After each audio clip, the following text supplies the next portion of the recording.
Alhamdulillah wassalatu wassalamu ala Rasulillah wa ala alihi wa wala la haula wa la quwwata illa billah. Amma ba'd. Alhamdulillah, dalam kesempatan ini kita bertemu dalam keadaan sehat walafiat, insyaallah dalam keadaan iman Islam, dan bisa kembali ke hadirat Allah dengan husnul khatimah.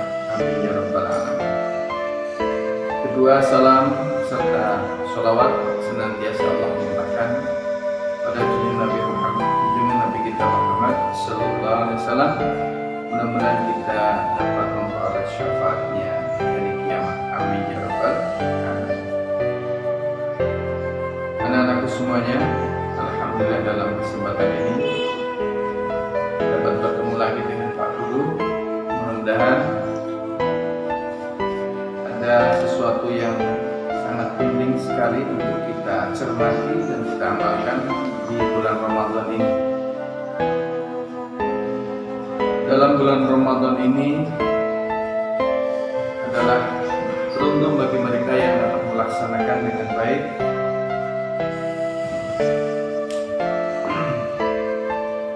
Tidak puasa adalah suatu kerugian dalam bulan Ramadan, karena sabda Nabi Muhammad sallallahu alaihi wasallam dalam hadis qudsinya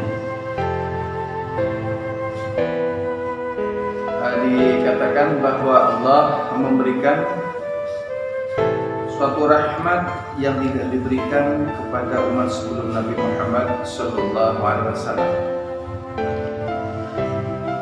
Ruwiya 'an Nabi alaihi salatu wassalam annahu qala wa atiyat ummati khamsatu asya' lam tu'ta li ahadin qablahu. Umatku dianugerahi oleh Allah Rabbul Alamin 5 perkara yang belum diberikan atau tidak diberikan kepada umat sebelum umat Nabi Muhammad sallallahu alaihi wasallam. Al-awwal, yang pertama, idza kana awwalul min Ramadan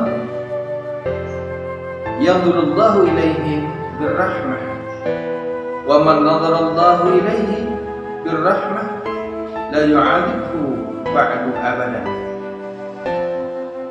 Yang pertama adalah tatkala datang awal Ramadan, maka Allah memberikan rahmat kepada umat Nabi Muhammad sallallahu alaihi wasallam,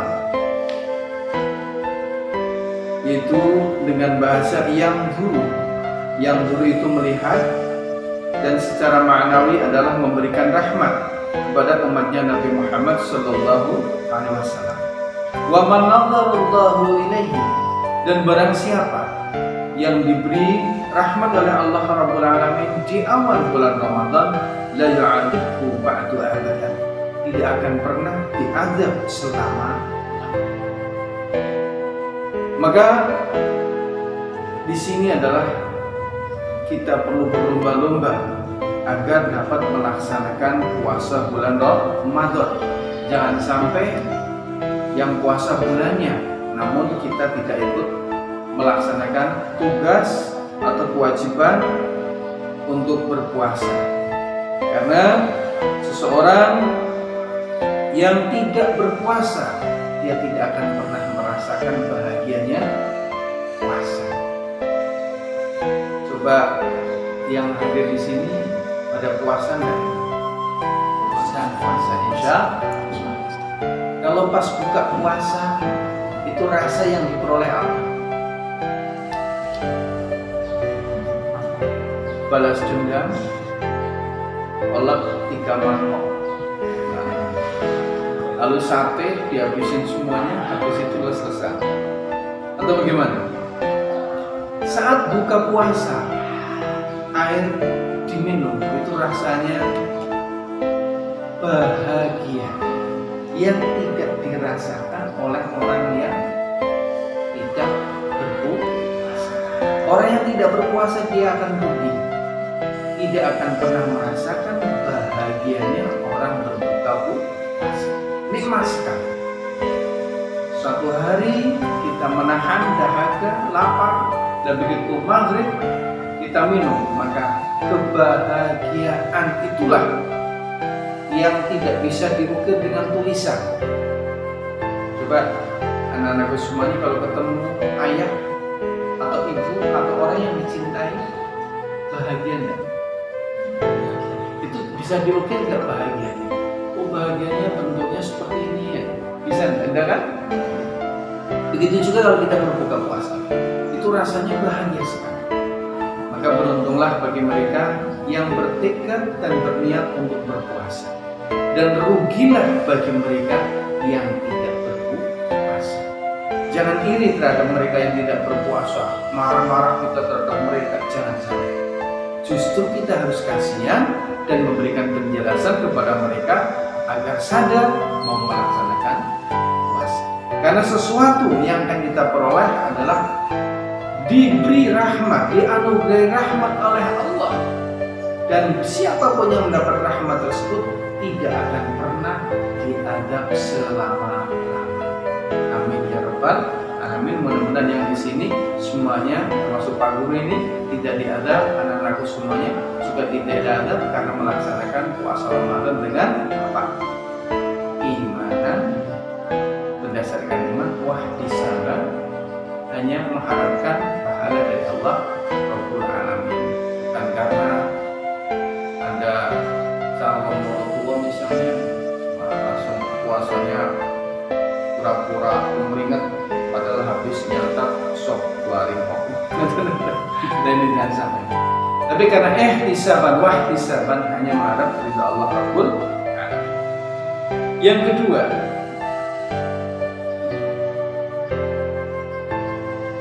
ya'murullahu ta'ala al-malaikata bil istighfar lahum. Allah memerintahkan malaikat untuk memohonkan ampun bagi mereka yang melaksanakan puasa. Jadi kita tidak membaca istighfar pun malaikat sudah memohonkan ampun kepada Allah Rabbul Alamin. Apalagi kalau dalam puasa kita selalu membaca istighfar. Apa istighfar artinya? Astaghfirullahaladzim. Artinya apa? Saya mohon ampun atas segala dosa-dosa saya kepada Allah Rabbul Alamin. Kalau orang merasa bersalah, itu sombong enggak? Misalnya, saya minta maaf atas kesalahan saya. Itu sombong enggak orang itu? Tidak. Berarti orang hatinya mulia. Tapi kalau orang saya nggak pernah salah, untuk apa saya minta maaf? Nah itu berarti takabur seperti syaitan. Jadi istighfar itu harus diikuti dengan rendah hati, bahwa kita bersalah, banyak salahnya, mohon ampun sama Allah Rabbul Alamin. Nah dalam bulan Ramadan, bagi umat Islam yang melaksanakan puasa, maka Allah memerintahkan kepada malaikat untuk memohonkan ampun kepada. Ini yang kedua. Yang pertama apa itu? Tadi Allah menganugerahkan atau melihat umat Nabi Muhammad SAW berrahmat, dengan rahmat berarti dengan kasih sayang. Yang kedua, Allah memerintahkan para malaikat untuk memohonkan ampun ya, bagi mereka yang berpuasa. Dan yang ketiga adalah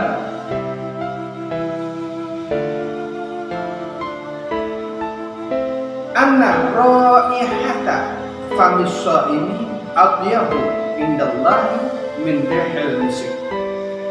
Bahwasanya bau mulutnya orang yang berpuasa atyabu indallah itu jauh lebih bagus, jauh lebih disukai min rihil misk, dari aromanya parfum misik. Kalau sekarang mungkin parfum banyak ya. Nah itu tidak disuka oleh Allah, lebih suka baunya mulut orang yang berpuasa. Bagaimana maknanya? Nah, lalu karena mentang-mentang bau mulutnya disuka oleh Allah, lalu kalian kalau jalan sambil nafas gini, itu temannya lagi pada sembako. Maksudnya bukan seperti itu. Maksudnya orang yang berpuasa akan terjaga mulutnya, ya kan? Akan terjaga mulutnya karena dia mengendalikan hawa nafsu. Otomatis bau mulutnya orang yang berpuasa hanya berisi zikir, tasbih. Maka dengan demikian disuka oleh Allah Rabbul Alamin. Namun bagi mereka yang berpuasa ucapannya kasar, nah itu sama saja dia tidak berpuasa, hanya menahan lapar dan dahaga.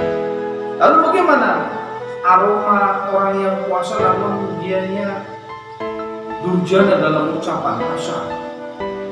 Itu tidak disuka oleh Allah Rabbul Alamin, karena makna Allah menyukai bau mulut orang yang berpuasa melebihi baunya misik, itu karena orang yang berpuasa kebagusan, tidak pernah di situ menyebarkan kezaliman. Yang keempat, wa yaqulullahu ta'ala lil jannati ittakhidhi zinataka. Allah berfirman kepada surga, hai surga, ittakhidhi zinataka, ambillah hiasanmu, ambillah. Zinataka itu hiasan. Wa yaqulu tuba li'ibadil mu'minin hum awliya. Wa yaqulu tuba li'ibadil mu'minin hum awliya. Dan Allah berfirman, beruntunglah bagi hambaku yang iman dan mereka adalah kekasih. Nah, ini maksudnya begini. Jadi Allah memerintahkan kepada surga untuk mengambil hiasan. Hiasan itu maksudnya di sini adalah amal kebagusan daripada orang-orang yang puasa, itu merupakan hiasan surga. Karena di surga itu besok hiasannya bukan orang-orang yang jelek, namun orang-orang yang baik. Jadi orang-orang yang puasa otomatis menjadi hiasannya surga. Ini ada yang pengen segera masuk surga apa? Atau nunggu besok umurnya lebih panjang? Benar-benar diberikan umur lebih panjang dan jangan langsung, guru, saya pengen segera jadi hiasan surga. Wah, berarti harus meninggal duluan ya. Bukan seperti itu maksudnya. Jadi orang yang berpuasa akan dijadikan sebagai hiasan di surga. Dia akan menjadi hiasan surga. Dan Allah di situ berfirman, beruntunglah hambaku yang beriman, hum awliyai, dia adalah kekasih. Yang dimaksud kekasih Allah bagaimana? Ini jangan salah paham, ya, karena Allah tidak mungkin menikah atau mengawini hambanya, ya kan? Jadi antara khaliq dan makhluk tidak mungkin adanya senyawa dalam arti perkawinan. Namun dimaksud di sini aulia ini adalah kekasihnya Allah, berarti hamba yang dikasihani, hamba yang disayang, bukan hamba yang dinikahi, ya kan? Jadi sayang bukan berarti nikah, kan gitu ya? Ini. Jadi kalau ibu sayang sama anak, apakah harus menikahi? Tidak kan? Nah, begitu juga Allah sayang pada hambanya, bukan harus dia menikah dengan hambanya, karena tidak ada pernikahan antara khaliq dan makhluk, antara makhluk dan sang pencipta itu tidak ada. Yang kelima, yang terakhir, yaghfirullahu ta'ala lahum jami'an, bahwa Allah akan mengampuni semua dosa hambanya yang menjalankan puasa Ramadan. Coba, amal kebaikan kita bila mana ditimbang dengan rahmat Allah sebanding enggak? Coba, mata kita satu lirikan itu pernahkah kita membayar sama Allah? Satu lirikan saja, pernahkah membayar nikmat melirik itu? Ada nikmatnya enggak? sangat nikmat sekali. Coba dirikan matamu. Nah itu sampai Roma Irama menyanyikan itu, iya kan? Itu satu lirikan, satu pandangan mata. Bila ditimbang nikmat pandangan mata dan ibadah kita itu tidak sebanding. Tidak pantaslah nilai ibadah kita sebagai andalan bahwa kita akan masuk surga. Karena nilai ibadah kita itu adalah tidak sebanding dengan nikmat yang diberikan oleh Allah Rabbul Alamin. Tidak sebanding. Nikmat melihat ditimbang dengan ibadah yang kita lakukan itu masih banyak nikmat melihat, belum yang lainnya. Coba sekarang udara. Pernahkah kalian membayar tabung gas pada Allah? Pernah enggak? Enggak kan? Nah, dibayangkan, coba dibayangkan, bayangin aja ya. Kalau setiap hari kita harus beli tabung gas, ya. Lalu kita tenteng di belakang, repot enggak kira-kira? Mau ambekan panjang takut gasnya habis di jalan. Lalu kalau habis oksigen kita, kira-kira 2 menit bisa bertahan enggak? 2 menit telat nggak usah pakai oksigen. Karena tabung gasnya habis, oksigennya habis. Namun realitanya gimana? Kita ambekan bebas kan? Pernah kalian ke rumah sakit? Melihat di sana orang-orang yang sesak nafas, itu tabungnya besar sekali. Aku pernah melihat di Purwokerto, di Margono, orang yang nggak bisa ambekan itu ngeri. Hanya ingin menghirup satu nafas itu kesusahan. Nah kita setiap hari nafasnya bebas enggak? Iya kan? Bahkan menyampaikan dua-duanya. Biasanya kalau menghirup pakai hidung, ya kan? Kalau mengeluarkan lewat mulut. Malah masnya dua-duanya mangap. Itu pun tidak ada halangan. Maka di sini sudahkah ibadah kita sebanding dengan nikmat Allah yang diberikan dari segi nafas? Sebandingkan mbak-mbak ini yang punya wajah cantik, mas-mas yang punya wajah ganteng, setiap bercermin bahagia enggak? Wah, pakai pecinya tinggal di sini. Rasanya kan tidak, ya kan? Yang mbak-mbak pakai kerudung baja. Ya ini sudah kayak gini, alisnya kurang betul kebalik, malah ketebalan. Nah, karena bingung, hapus lagi. Indah enggak itu? Ini nikmat Allah. Itu tidak sebanding dengan ibadah kita yang kita perbuat. Maka tidak pantaslah kita mengatakan saya masuk surga karena ibadahku. Tapi karena apa? Karena belas kasihan Allah, karena rahmat Allah Rabbul Alamin. Karena itulah beruntung bagi mereka atau bagi kita semuanya yang berpuasa di bulan Ramadan, diampuni segala dosa-dosanya. Dosanya mana yang diampuni? Dosa selain dosa besar. Karena dosa besar hanya satu, apa itu? Syirik, mempersekutukan Allah Rabbul Alamin. Selain syirik, betapapun itu dosanya, setinggi gunung diampuni oleh Allah Rabbul Alamin. Dan diampuni kita semuanya, Pak, insya Allah kita termasuk golongan hamba Allah yang masuk surga. Amin ya Rabbal Alamin. Demikian apa yang saya sampaikan. Akhirul kalam, mohon maaf atas segala khilaf dan salah saya. Assalamualaikum warahmatullahi wabarakatuh.